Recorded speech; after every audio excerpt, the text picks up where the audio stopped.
É, Fala galera, tudo bem? Seguinte, nosso assunto de hoje ainda é sobre a fase inicial do período republicano, mais especificamente sobre a República das Espadas, ou seja, o período de governo dos nossos dois primeiros presidentes. E por que República das Espadas?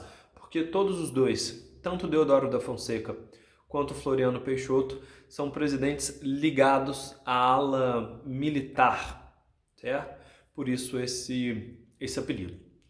Mas para vocês entenderem bem o que está acontecendo e quais são os grandes conflitos nessa primeira parte, né, que a gente chama aí de transição do período monárquico para o período republicano, eu preciso que vocês entendam de novo algumas mudanças essenciais que tá ocorrendo nessa transição, certo? A primeira delas é uma questão da nova Constituição, ou seja, uma série de direitos e deveres que passam a ser alterados.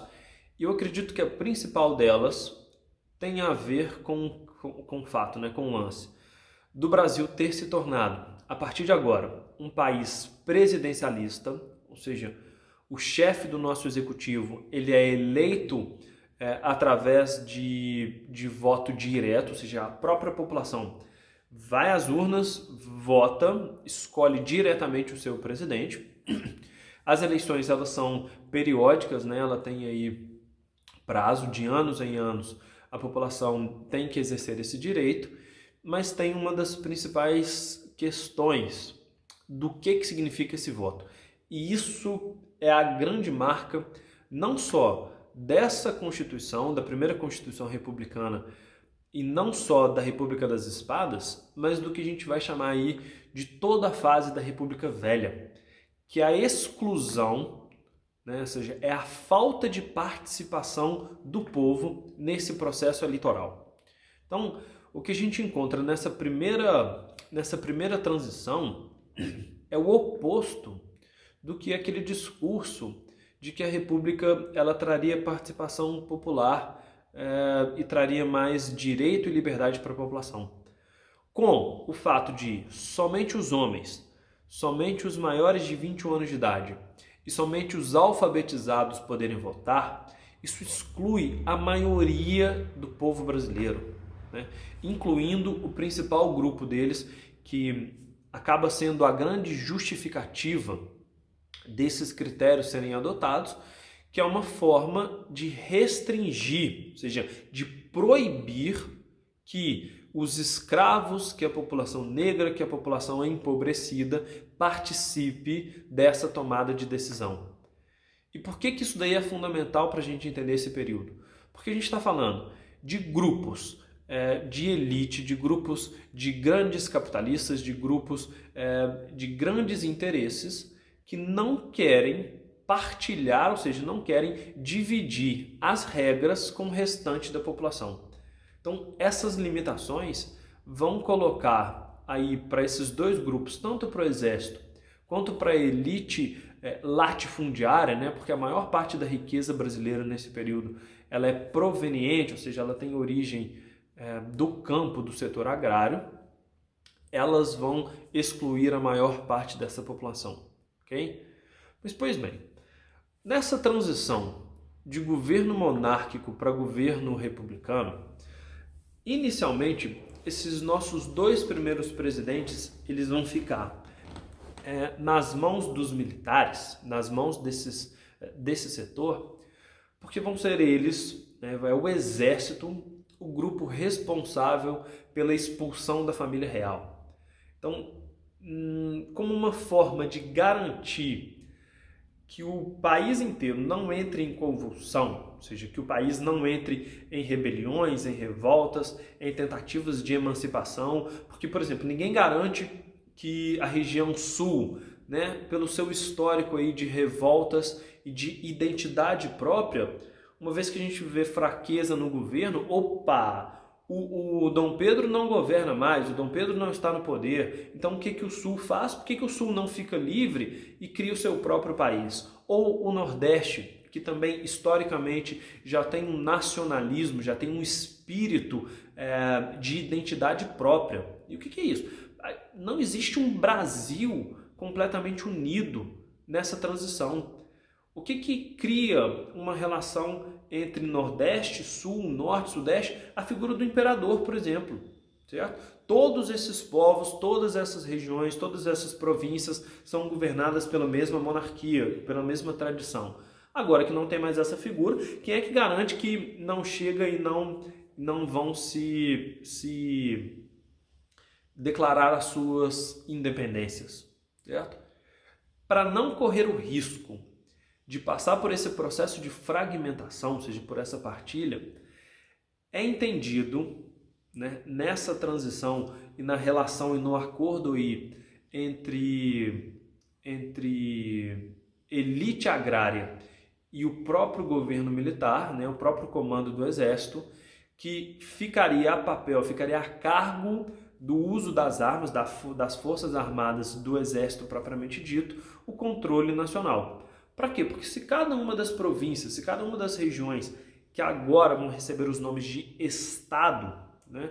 Se cada um desses estados tentarem ficar livre do governo federal, tentarem ficar isentos ou se rebelarem contra as medidas de expulsão da monarquia, o exército ele tem força, ele é um poder central, ou seja, ele segue as mesmas regras, ele dá os mesmos decretos, todos os militares do país inteiro têm que obedecer uma cadeia de comando rígida, e isso traria uma certa união. Okay? Então, o medo da fragmentação, o medo de revoltas populares acaba sendo a justificativa para a manutenção dessa primeira fase em que as forças armadas, em que o exército passa a governar. Mas nem tudo é tão simples, porque nessa transição, as disputas, né, a relação entre esses dois poderes, entre o poder executivo e o poder legislativo, ou seja, o Congresso e Senado e o presidente, elas vão ficar extremamente hostis. Porque apesar do discurso de que é o presidente e é o militar que está no comando, né? Ou seja, a palavra final fica a cargo do executivo, agora, cada vez mais, a ideia de autonomia de poderes, a ideia de cada um dos poderes desempenha um papel, ela fica extremamente rígida, porque isso é a base de uma república, poderes autônomos e a isenção desses poderes, certo? Nenhum poder pode se sobrepor ao outro, mas não necessariamente é o que acontece na prática. Porque o Deodoro da Fonseca, assim que ele assume o governo brasileiro, ele começa a estipular medidas cada vez mais autoritárias, né? Ou seja, essa centralização do poder, ele quer um executivo cada vez mais forte e que se sobrepõe aos outros poderes. Já o legislativo, principalmente por essas duas câmaras, né? Tanto o Senado quanto a Câmara dos Deputados, eles vão representar os interesses dessa elite econômica que não querem ver uma nova ditadura, que não querem ver um poder único. Então, cada vez mais esses dois grupos eles entram em conflito. Para piorar a situação, a política econômica também é um grande fracasso, né?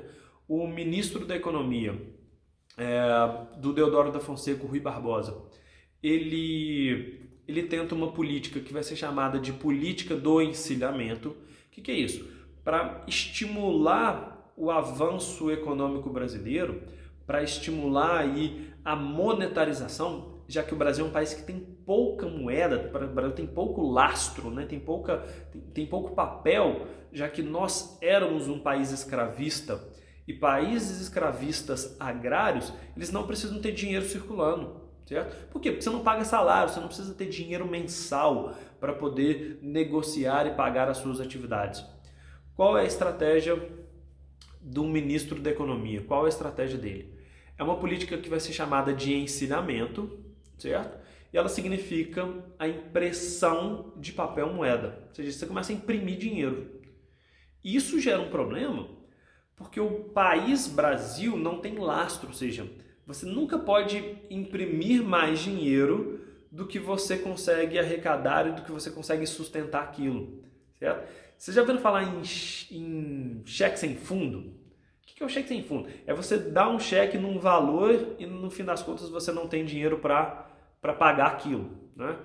A impressão de papel, a impressão de dinheiro, ela segue a mesma regra. Você só pode ter dinheiro para distribuir se você tiver ele em caixa, né? Ele em reserva. E o Brasil não tem. E para piorar isso, os capitalistas do Brasil começam a criar uma série de empresas fantasmas, empresários, banqueiros, comerciantes, todo mundo começa a criar empresa em nome de laranja para ir no banco para pegar empréstimo. Por quê? Porque o empréstimo está fácil, já que está sendo distribuído e está sendo impresso aí dinheiro, ok? No fim das contas, o Brasil tem muito papel, tem muito dinheiro no mercado, mas tem pouca reserva. E toda vez que a gente sobe muita quantidade de dinheiro, a gente sobe a inflação. O que é isso? Já que tem muito dinheiro circulando, todo mundo está com um bolo de dinheiro, o preço dos produtos não pode ser o mesmo, certo? Tudo tem que começar a sofrer um aumento. E isso é o que a gente chama de inflação, o aumento do custo de vida da população. E o problema é, essa inflação aumenta desenfreadamente, ou seja, o custo de vida aumenta muito. O presidente, Deodoro da Fonseca, está cada vez mais em conflito com os deputados, com o Congresso, certo? Chega a fechar a Câmara dos Deputados, né? Ele considera elas medidas todas ilegais, que ele vai governar sozinho. Olha a ironia, hein? O militar que coloca fim a uma monarquia porque alegava que o poder tem que ser dividido, o poder tem que ser, tem que estar na mão do povo, acaba fechando o Congresso e alega que o único jeito de governar o Brasil é se tiver um poder forte, um poder centralizado que não tem que ficar debatendo e discutindo, certo? A Marinha do Brasil não aceita isso, já que Exército e Marinha não compartilham os mesmos ideais, apesar de serem forças armadas, certo? Tem ideias aí contrárias.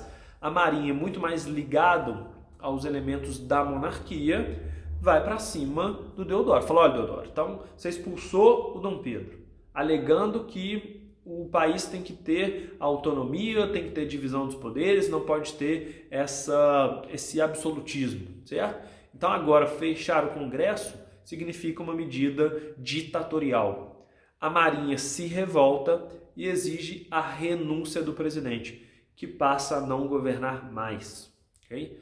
Quem assume numa situação extremamente conturbada é o seu vice, o Floriano Peixoto, mesmo não podendo, porque existia uma lei que falava que se o presidente renunciasse antes de 2 anos de mandato, né, antes dele completar aí 50%, novas eleições deveriam ser convocadas. O Deodoro renuncia antes, no caso, outra eleição precisava ser feita. O Floriano Peixoto não aceita isso, assume ilegalmente, certo? O que gera aí uma segunda revolta da Marinha.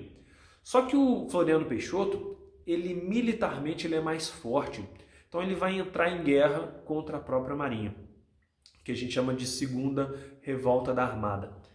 E essa fase de extrema conturbação chega, por exemplo, na Guerra Federalista do Sul. O que é isso? O governo federal ele tenta interferir, o Floriano Peixoto ele vai tentar interferir nas nomeações dos governadores, certo?